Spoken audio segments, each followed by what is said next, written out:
Xin chào các bạn, mình là Thủy và chào mừng các bạn quay trở lại với kênh podcast Easy Vietnamese, tiếng Việt thật dễ, nơi bạn có thể học tiếng Việt một cách nhẹ nhàng, tự nhiên và đầy thú vị qua những chủ đề quen thuộc trong cuộc sống hàng ngày.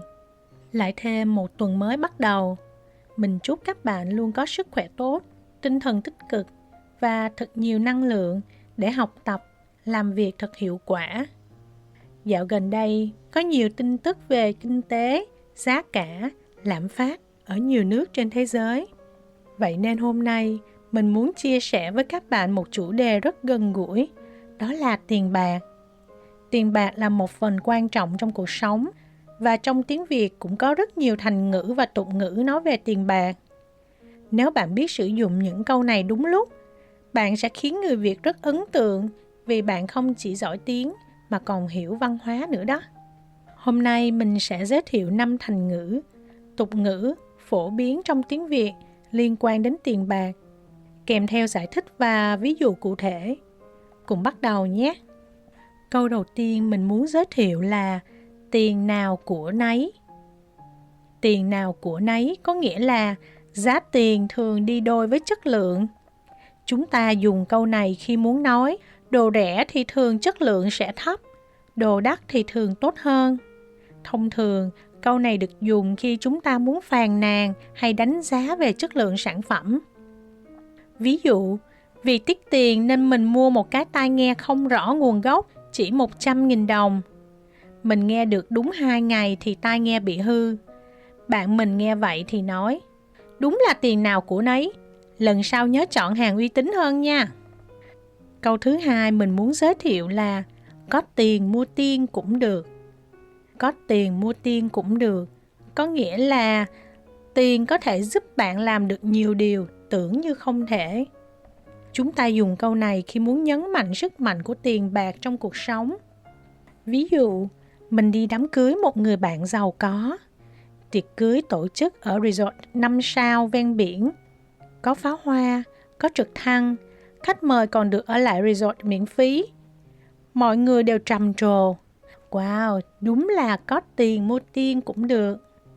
Câu thứ ba mà nếu bạn sử dụng thì sẽ gây được ấn tượng chính là câu tích tiểu thành đại. Tích tiểu thành đại có nghĩa là nếu bạn gom góp những thứ nhỏ thì lâu ngày sẽ thành lớn.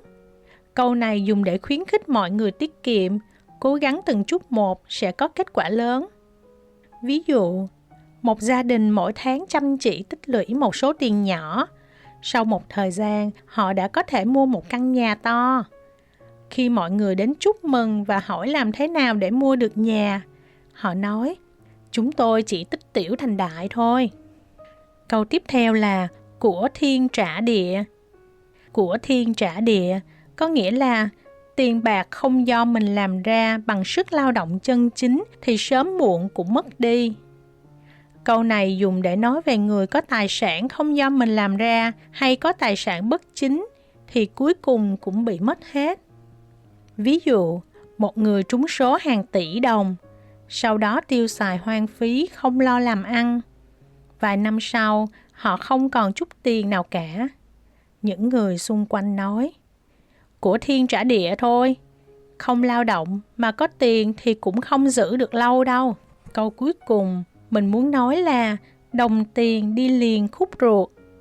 Đồng tiền đi liền khúc ruột có nghĩa là tiền bạc quý như một phần thân thể, nên ai cũng rất tiếc khi phải chi ra.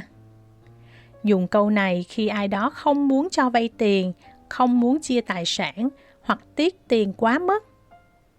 Ví dụ, hai anh em tranh cãi gay gắt về việc chia tài sản thừa kế, cuối cùng kiện nhau ra tòa. Người ta bàn tán, đồng tiền đi liền khúc ruột, vì tiền mà tình cảm anh em cũng rạn nứt. Vậy là hôm nay mình đã chia sẻ với các bạn 5 câu thành ngữ, tục ngữ phổ biến trong tiếng Việt về tiền bạc. Câu đầu tiên là tiền nào của nấy. Câu thứ hai là có tiền mua tiên cũng được. Câu thứ ba là tích tiểu thành đại. Câu thứ tư là của thiên trả địa. Câu số 5 là đồng tiền đi liền khúc ruột. các bạn thấy câu nào dễ hiểu nhất? Câu nào bạn đã từng nghe người Việt dùng? Hãy thử viết một câu ví dụ với một trong 5 câu trên và để lại bình luận nhé. Mình sẽ đọc và phản hồi trong podcast lần sau. Nếu bạn có ý tưởng nào cho chủ đề podcast tiếp theo, đừng ngần ngại chia sẻ với mình qua email hoặc phần bình luận nhé. Cảm ơn các bạn đã lắng nghe Easy Vietnamese. Đừng quên chia sẻ tập podcast này cho bạn bè và những người đang học tiếng Việt giống bạn. Hẹn gặp lại vào tuần sau với một chủ đề thú vị khác. Tạm biệt và chúc các bạn một tuần mới nhiều niềm vui.